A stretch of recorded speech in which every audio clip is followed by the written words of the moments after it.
So they get the concept going, and then they let it roll, and that is so. It's my opinion that the Obamas may never leave office. That is a potential. Now they do talk a lot about. Even Michelle talked about the possible sacrifice of Obama, but I'm not so sure. And with this new House Resolution 5 and the rescindance of the 22nd Amendment in terms of the presidency. But, of course, we are going to this global dominance. So there is a question as to where that will fall, because what's going to happen, and this is my next prediction, is the 4th of July. The Vatican will make a move on the Temple Mount, probably the Alaska Mosque, and that this will then foment the war between Israel and Iran, and also the Islam. Well, I believe I read that Israel wants Vatican to take over the whole religious aspect of the Mount. That's right. And the very first time ever in any and I was talking about this before it happened, that our Nazi youth, Bavarian-born Pope Ratzinger, Pope Benedict, who was taking his title off of Benedict's rule, which is the Knights Templar, and then also Pope Benedict, who is World War I. They are selecting this spell very specifically. There are so many things that I can outline that show this spell on a global scale.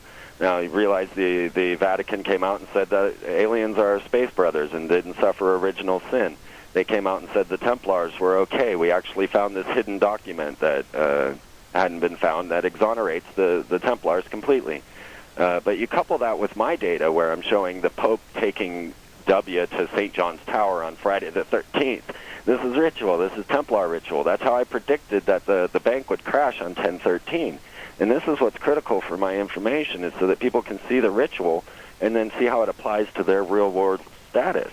I went around for 2 years saying 10/13 will be the next 9/11. 10/13, you can see my videos from 2 years ago. And then you can go look for yourself. That just happens to be the day that Bernanke brought the 9 CEOs from the banks in and made them sign over all the assets on those documents, which he was against just the week before. But on 10/13, he did it. And that was the day I predicted that would happen. I predicted the next 9/11. But it was a financial 9/11, so not many people noticed. And the next one will be the Temple Mount on the 4th of July. Are you saying yes or no about 9/11? Was that an inside job, or was it truly a terrorist thing? Okay, no, not a terrorist attack, but also not an inside job. It was a global job. This is a global elite, a multinational national cabal that is running things that are bringing about a one-world order. So to say that it was an inside job, well, yeah, NORAD shut down. Yeah, I believe the Pentagon was struck with a missile. I'm not even sure there were planes, and my personal belief is that the towers were taken down by space-based pulse weapons. So I have an entire different spectrum on this because I've been tracking the space war and the levels of technological advancements that the Illuminati are at. Now, they're talking about being able to transmit people into the lower fourth density through electromagnetic means, and many of these other photon rays and things of this nature. We have to catch up to where they are. There is a United States Space Force. There is non-terrestrial officers within the military. We have to catch up to where they are. So that's what's really critical. But so, in my opinion, no, it wasn't an inside job. It was a global job.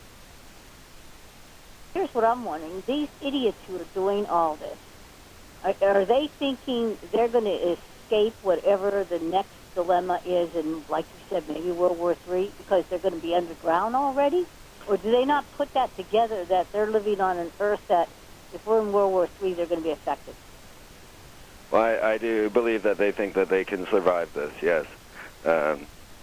But I have more faith in the overall miraculous nature of the universe, that their plans don't tend to fall the way that they think that they do, and I think that this will be their downfall. I've had so many miracles in my life, and I feel that God is guiding me, and that's why I just go ahead with what I'm doing. And because I've been doing this publicly now for 5 years and privately for 10, and I have not been wrong yet. It's as if I'm being guided. It's as if the information is coming to me, presented to me, not some sort of premonition, but I just happen to notice and note the right things to watch. Mm-hmm. And so I believe that there is a much higher power, and that we, as the human beings that are spiritual beings, actually have all of this strength, and it's all within our minds. You can quickly see as you start to decipher what they're doing that everything has to do with us, that everything has to do with controlling our minds, our mentality, our culture, and where we're going. And so it's up to us to detract from this Luciferian system and realize that the title America actually means Venus or Lucifer, according to the Freemasons, that we are living in Lucifer, and that the whole concept of Americanism is Luciferianism. And that is that idea of individuality, that idea of creating your own, forging your own future, instead of having the divine guidance. And so that's where we need to step back and retract ourselves from this system, but that's so difficult because everybody's so enmeshed and has devoted so much of their effort to it.